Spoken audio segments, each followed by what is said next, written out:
ಸ್ನೇಹಿತರೆ ನಮಸ್ಕಾರ. ನಾನು ಅತ್ಯಂತ ನೋವಿನಿಂದ ಈ ವಿಡಿಯೋವನ್ನು ಮಾಡ್ತಾಯಿದ್ದೀನಿ.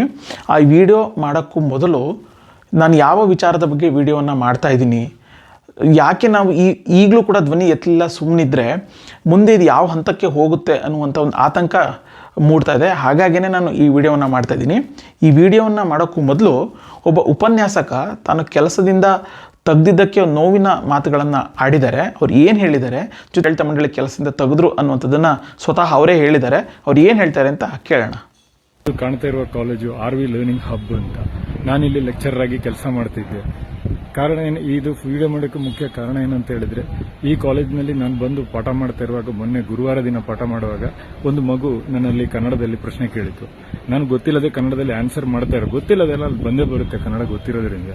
ಪಾಠ ಮಾಡ್ತಾ ಇರುವಾಗ ಇನ್ನೊಂದು ಮಗು ಎದ್ದು ನಿಂತು ಕನ್ನಡದಲ್ಲಿ ಮಾತಾಡಬಾರ್ದು ಅಂತ ಹೇಳಿತು. ನನಗೆ ತುಂಬ ಕನ್ಫ್ಯೂಷನ್ ಆಯ್ತು, ಏನಪ್ಪ ಇದು ಅಂತ. ನಾನು ಮಗುಗೆ ಹೇಳಿದೆ ಯಾಕೆ ಅಂತ. ನನಗೆ ಕನ್ನಡ ಬರಲ್ಲ, ಇಂಗ್ಲೀಷಲ್ಲೇ ಪಾಠ ಮಾಡಬೇಕು, ಇಂಗ್ಲೀಷಲ್ಲೇ ಆನ್ಸರ್ ಮಾಡಿದ್ದು, ಇಂಗ್ಲೀಷ್ ಮೀಡಿಯಂ ಆಗಿದ್ರಿಂದ ಅಂತೇಳಿ ತುಂಬ ವಾಗ್ವಾದ ಮಾಡಿತ್ತು ಆ ಮಗು. ನಾನು ಬೇಜಾರಾಗಿ ಕೇಳಿದೆ, ಅಲ್ಲಮ್ಮ ನೀನು ನಿಂಗೆ ಕೇಳ್ತಾ ಇದೆಯಲ್ಲ ಕರ್ನಾಟಕದಲ್ಲಿ ಕಲಿತು, ನಿಂಗೆ ಕನ್ನಡ ಬರಲ್ಲ ಅಂತ ಹೇಳ್ತಾ ಇದೆಯಾ, ಅವಳು ಕೇಳಿದ ಪ್ರಶ್ನೆ ಕನ್ನಡದಲ್ಲಿ ಇರೋದು ಅದು ನಿಂಗೆ ಹೆಂಗೆ ಅರ್ಥ ಆಗುತ್ತೆ ಅಂತ ಕೇಳಿದೆ. ಅದಕ್ಕೆ ಆ ಮಗು ಹೇಳಿತ್ತು, ನನಗೆ ಗೊತ್ತಿಲ್ಲ, ಇಂಗ್ಲೀಷಲ್ಲೇ ಆನ್ಸರ್ ಮಾಡಿ ಅಂತ. ಆ ವಾಗ್ವಾದ ಮಧ್ಯದಲ್ಲಿ ನಾನು ಕೇಳಿದೆ, ಏನಮ್ಮ ನೀನೇನು ತಿಳ್ಕೊಂಡಿದ್ಯಾ, ಕನ್ನಡ ಅಂದರೆ ಒಂದು ಕ್ರಿಮಿನಲ್ ಲ್ಯಾಂಗ್ವೇಜ್ ಅಂತ ತಿಳ್ಕೊಂಡಿದ್ಯಾ, ಅದು ಈ ಮಣ್ಣಿನ ಲ್ಯಾಂಗ್ವೇಜ್ ಅಂತ. ಆ ಮಗುಗೆ ನಾನು ಅರ್ಥ ಮಾಡಿಸೋಕ್ಕೆ ಸ್ವಲ್ಪ ಬೇಜಾರಲ್ಲಿ ಮಾತಾಡಿದೆ. ಯಾಕಂದರೆ ಬರೀ ರಾಸಾಯನಶಾಸ್ತ್ರ ಉಪನ್ಯಾಸಕ ಅಲ್ಲದೆ ನಾನೊಬ್ಬ ಕನ್ನಡ ಮಣ್ಣು ತಿಂದು ಬದುಕುವಂಥ ಒಂದು ಮನುಷ್ಯ ನಾನು. ಅದರಿಂದ ಆದರೆ ಮಾರನೇ ದಿನ ಅಂದರೆ ಶುಕ್ರವಾರ ನಾನು ಫಸ್ಟ್ ಇಯರ್ ಸೆಕ್ಷನ್ ಪಾಠ ಮಾಡ್ತಿದ್ದಾಗ ಈ ಪ್ರಾಂಶುಪಾಲರು ಇಬ್ಬರನ್ನು ಕರೆಸಿ ನನ್ನನ್ನು ರಾಜೀನಾಮೆ ಕೊಡುವಂತ ಬಲವಂತ ಮಾಡಿದ್ರು. ಎಷ್ಟೊಂದು ಬಲವಂತ ಕೇಳಿದ್ರೆ, RV ಇನ್ನೊಂದು ಬ್ರಾಂಚಲ್ಲಿ ನನ್ನ ಮಗು PUC ಸೆಕೆಂಡ್ ಇಯರ್ ಆಗಿದ್ರಿಂದ ನನ್ನ ಮಗುನ ಸರ್ಟಿಫಿಕೇಟ್ ಇದೆಲ್ಲ ಇವರು ಕೊಡಲ್ಲ ಅಂತೇಳಿ ಭಯಪಡಿಸಿದ ಕಾರಣ ಒಬ್ಬ ತಂದೆ ಆಗಿದ್ರಿಂದ ನಾನು ಮೊದಲು ಸೈನ್ ಹಾಕಿ ಬಂದೆ. ಆದರೆ ಮನೆಯಲ್ಲಿ ಕೂತಾದ್ಮೇಲೆ ನನಗೆ ಯೋಚನೆ ಆಯಿತು, ಒಬ್ಬ ಕನ್ನಡಿಗನಾಗಿ ಕನ್ನಡದಲ್ಲಿ ಪಾಠ ಮಾಡಿದ್ದಕ್ಕೆ ನಾನು ಸಸ್ಪೆಂಡ್ ಆಗಿದ್ದೀನಿ ಅಥವಾ ನನ್ನನ್ನು ಕಿತ್ತಾಕ್ಬಿಟ್ಟಿದ್ದಾರೆ, ನನ್ನಿಂದ ರಾಜೀನಾಮೆ ಬರೆಸಿದ್ದಾರೆ. ಈ ಸಂದರ್ಭದಲ್ಲಿ ನಾನು ಕೇಳೋದು ಇಷ್ಟೇ, ಇಲ್ಲಿ ನಾನು ಸೋತ್ರೂ ಪರವಾಗಿಲ್ಲ, ನನ್ನ ಮಗಳಿಗೆ ಸರ್ಟಿಫಿಕೇಟ್ ಇವ್ರು ಕೊಡದಿದ್ರೂ ಪರವಾಗಿಲ್ಲ, ಆದರೆ ಕನ್ನಡದಿಂದಾಗಿ ನಾನು ಕನ್ನಡ ಭಾಷೆ ಮಾತಾಡಿದ್ರಿಂದ ಒಂದು ಕೆಲಸ ಹೋಯ್ತು ಅನ್ನೋ ನೋವು ನನಗೆ ನಿದ್ರೆ ಮಾಡೋಕ್ಕೂ ಬಿಡ್ತಾ ಇಲ್ಲ. ಅದರಿಂದ ಈ ಟೈಮಲ್ಲಿ ನಾನು ಈ ವಿಡಿಯೋ ಮಾಡಿ ಆಗ್ತಾ ಇದ್ದೀನಿ. ಯಾರಾದರೂ ಇದ್ರೆ ಈ ಕಾಲೇಜ್ ಒಳಗಡೆ ನನ್ನನ್ನೇನು ಬಿಡಲ್ಲ, ಬಟ್ ಈ ರೀತಿ ಇನ್ನೊಬ್ಬ ಕನ್ನಡಿಗನಿಗೆ ಈ ರೀತಿ ಆಗಬಾರದು. ಕನ್ನಡ ನಾಡಲ್ಲಿ ಕನ್ನಡ ಮಾತಾಡೋಕ್ಕೆ ಭಯಪಡುವಂತಹ ಒಂದು ಸ್ಥಿತಿ ಆಗೋಗಿದೆ ಇದು. ಕೇಳಿದ್ರಲ್ಲ ಸ್ನೇಹಿತರೆ, ಇವರು ರಸಾಯನಶಾಸ್ತ್ರದಲ್ಲಿ ಬೆಂಗಳೂರಿನ ಪ್ರತಿಷ್ಠಿತ ಕಾಲೇಜೊಂದರಲ್ಲಿ ಉಪನ್ಯಾಸವನ್ನು ಮಾಡ್ತಾ ಇದ್ದರು.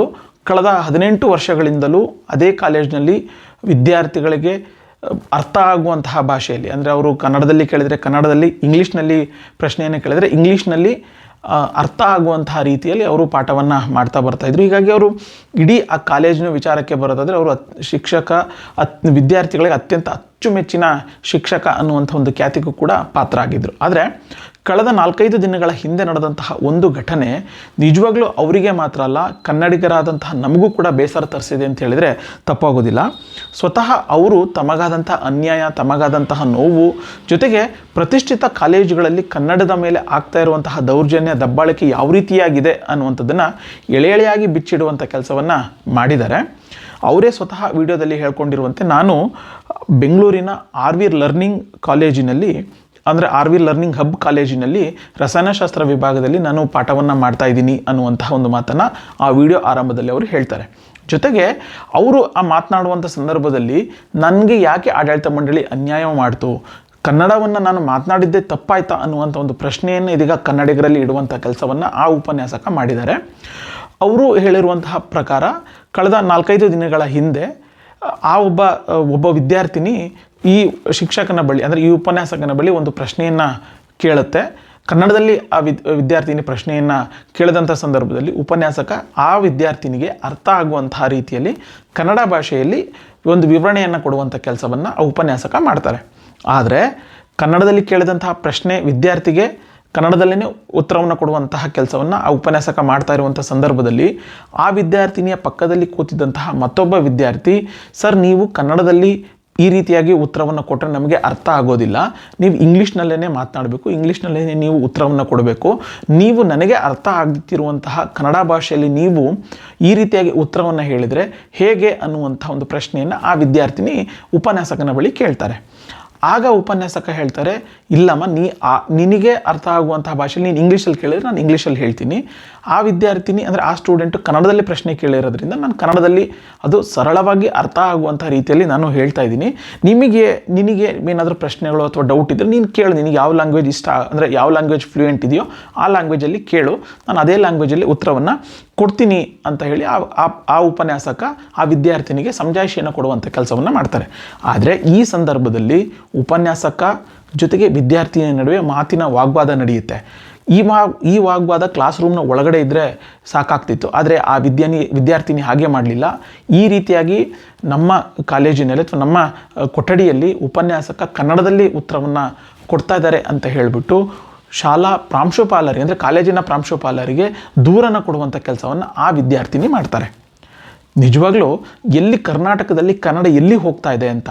ಯಾಕೆಂತಂದರೆ ಪ್ರತಿ ಬಾರಿ ಒಂದು ಮಾತನ್ನು ಕನ್ನಡ ಪರ ಹೋರಾಟಗಾರರಾಗಿರ್ಬೋದು ಅಥವಾ ನಾವು ಕೂಡ ಕರ್ನಾಟಕದಲ್ಲಿ ಕನ್ನಡವೇ ಸಾರ್ವಭೌಮತ್ವ, ಕನ್ನಡದ ನೆಲ ಭಾಷೆ ಜಲ ವಿಚಾರವಾಗಿ ಯಾರೇ ಧ್ವನಿ ಎತ್ತಿದ್ರು ಅಂದರೆ ಅದನ್ನು ವಿರೋಧ ಮಾಡಿದರೂ ಕೂಡ ಅದರ ವಿರುದ್ಧ ಯಾರೇ ಮಾತನಾಡಿದರೂ ಕೂಡ ನಾವು ಮೊದಲು ಖಂಡಿಸಬೇಕು, ಕನ್ನಡಿಗರಾಗಿ ನಾವು ಖಂಡಿಸಬೇಕು ಅನ್ನುವಂತಹ ಒಂದು ಕೂಗು, ಹೋರಾಟ, ಒತ್ತಾಯ ಹಿಂದೆಯಿಂದಲೂ ಕೇಳಿಬರ್ತಾ ಇದೆ.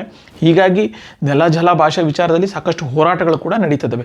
ಇಂತಹ ಸಂದರ್ಭದಲ್ಲಿ ಈ ರೀತಿಯಾಗಿ ಒಂದು ಪ್ರತಿಷ್ಠಿತ ಕಾಲೇಜಿನಲ್ಲಿ ಕೇವಲ ಕನ್ನಡದಲ್ಲಿ ಉತ್ತರವನ್ನು ಕೊಟ್ಟಿದ್ದಕ್ಕೆ ಆ ವಿದ್ಯಾರ್ಥಿನಿ ಪ್ರಾಂಶುಪಾಲಿಗೆ ಹೋಗಿ ಕಂಪ್ಲೇಂಟನ್ನು ಕೊಟ್ಟಿದ್ದು ಎಷ್ಟು ಸರಿ ಅನ್ನುವಂಥ ಒಂದು ಪ್ರಶ್ನೆ ಇದೀಗ ಉದ್ಭವ ಆಗ್ತದೆ. ಈ ಒಂದು ಘಟನೆ ನಡೆದಿರುವಂಥದ್ದು ಗುರುವಾರ ಆಗಿರುತ್ತೆ. ಸೊ ಮಾರನೇ ದಿನ ಶಾಲಾ ಆಡಳಿತ ಮಂಡಳಿ ಅವರನ್ನು ಕೂಡಲೇ ರೆಸಿಗ್ನೇಷನ್ನ ಕೊಡಿ ಅಂತ ಹೇಳಿಬಿಟ್ಟು ಒಂದು ಮಾತನ್ನು ಆಡಳಿತ ಮಂಡಳಿ ಹೇಳುತ್ತೆ. ನಾನು ಯಾವ ಕಾರಣಕ್ಕೆ ರೆಸಿಗ್ನೇಷನನ್ನು ಕೊಡಬೇಕು ಅಂತ ಹೇಳ್ಬಿಟ್ಟು ಉಪನ್ಯಾಸಕ ಅರುಣ್ ಪ್ರಶ್ನೆಯನ್ನು ಕೇಳಿದಾಗ, ನೀವು ತರಗತಿಯಲ್ಲಿ ಕನ್ನಡದಲ್ಲಿ ಉತ್ತರವನ್ನು ಕೊಟ್ಟಿದ್ದೀರಾ, ಹಾಗಾಗಿ ಇಂಗ್ಲೀಷ್ನಲ್ಲೇ ಮಾತಾಡಬೇಕಾಗಿತ್ತು ಅಥವಾ ಇಂಗ್ಲೀಷ್ನಲ್ಲೇ ನೀವು ಆನ್ಸರನ್ನು ಕೊಡಬೇಕಾಗಿತ್ತು. ಅದ್ರ ಬದಲು ನೀವು ಕನ್ನಡದಲ್ಲಿ ನೀವು ಆನ್ಸರನ್ನು ಕೊಟ್ಟಿದ್ದೀರಾ, ಹೀಗಾಗಿ ನೀವು ರೆಸಿಗ್ನೇಷನನ್ನು ಕೊಡಿ ಅಂತ ಹೇಳ್ಬಿಟ್ಟು ಆಡಳಿತ ಮಂಡಳಿ ಅವರಿಗೆ ಒಂದು ಒತ್ತಾಯವನ್ನು ಮಾಡುತ್ತೆ. ಸೊ ನಾನು ಕನ್ನಡ ನೆಲ ಜಲ ಭಾಷೆ ವಿಚಾರದಲ್ಲಿ ನಾನು ಎಲ್ಲೂ ಕೂಡ ತಪ್ಪು ಮಾಡಿಲ್ಲ, ಜೊತೆಗೆ ಕನ್ನಡದಲ್ಲೇ ನಾನು ಆನ್ಸರನ್ನು ಮಾಡಿದ್ದೀನಿ. ನಾನು ಮಾಡಿರುವಂಥ ತಪ್ಪಾದರೂ ಏನು ಅಂಥೇಳಿ ಪರಿಪರಿಯಾಗಿ ಕೇಳ್ಕೊಂಡ್ರೂ ಕೂಡ ಶಾಲಾ ಆಡಳಿತ ಮಂಡಳಿ ನೀವು ರೆಸಿಗ್ನೇಷನನ್ನು ಕೊಡದಿದ್ದರೆ ನಿಮಗಿರುವಂತಹ ಮುಂದೆ ಯಾವುದೇ ರೀತಿಯಾದಂಥ ಆಪ್ಷನ್ ಇಲ್ಲ ಅನ್ನುವಂಥ ಒಂದು ಮಾತನ್ನು ಹೇಳೋದ್ರ ಜೊತೆಗೆ, ನಿಮ್ಮ ಮಗ ಇದೇ ಕಾಲೇಜಿನ ಬೇರೆ ಬ್ರಾಂಚ್ನಲ್ಲಿ ಸೆಕೆಂಡ್ PU ಓದ್ತಾ ಇದ್ದಾರೆ, ನೀವು ರೆಸಿಗ್ನೇಷನನ್ನು ಕೊಡಲಿಲ್ಲ ಅಂತಂದರೆ ನಿಮ್ಮ ಮಗನ ಶಾಲಾ ದಾಖಲಾತಿಗಳನ್ನು ನಾವು ಯಾವುದೇ ಕಾರಣಕ್ಕೂ ಕೊಡೋದಿಲ್ಲ ಅಂತ ಹೇಳಿಬಿಟ್ಟು ಬೆದರಿಕೆಯನ್ನು ಹಾಕುತ್ತೆ ಶಾಲಾ ಆಡಳಿತ ಮಂಡಳಿ. ಸೊ ಅನಿವಾರ್ಯ ಕಾರಣವಾಗಿ, ಜೊತೆಗೆ ನನ್ನ ಮಗನ ಭವಿಷ್ಯದ ದೃಷ್ಟಿಯಿಂದ ನಾನು ರೆಸಿಗ್ನೇಷನನ್ನು ಕೊಡಬೇಕಾಯಿತು ಅನ್ನುವಂಥ ಒಂದು ಅಳಲನ್ನು ಉಪನ್ಯಾಸಕ ತೋಡ್ಕೊಂಡಿದ್ದಾರೆ. ಅಂದರೆ ಎಲ್ಲೋ ಒಂದು ಕಡೆ ಕರ್ನಾಟಕದಲ್ಲಿ ಕನ್ನಡವನ್ನು ಮಾತನಾಡಿದ್ದೇ ತಪ್ಪಾ ಅನ್ನುವಂತಹ ಒಂದು ಪ್ರಶ್ನೆ ಇದೀಗ ಉದ್ಭವ ಆಗ್ತಾ ಇದೆ.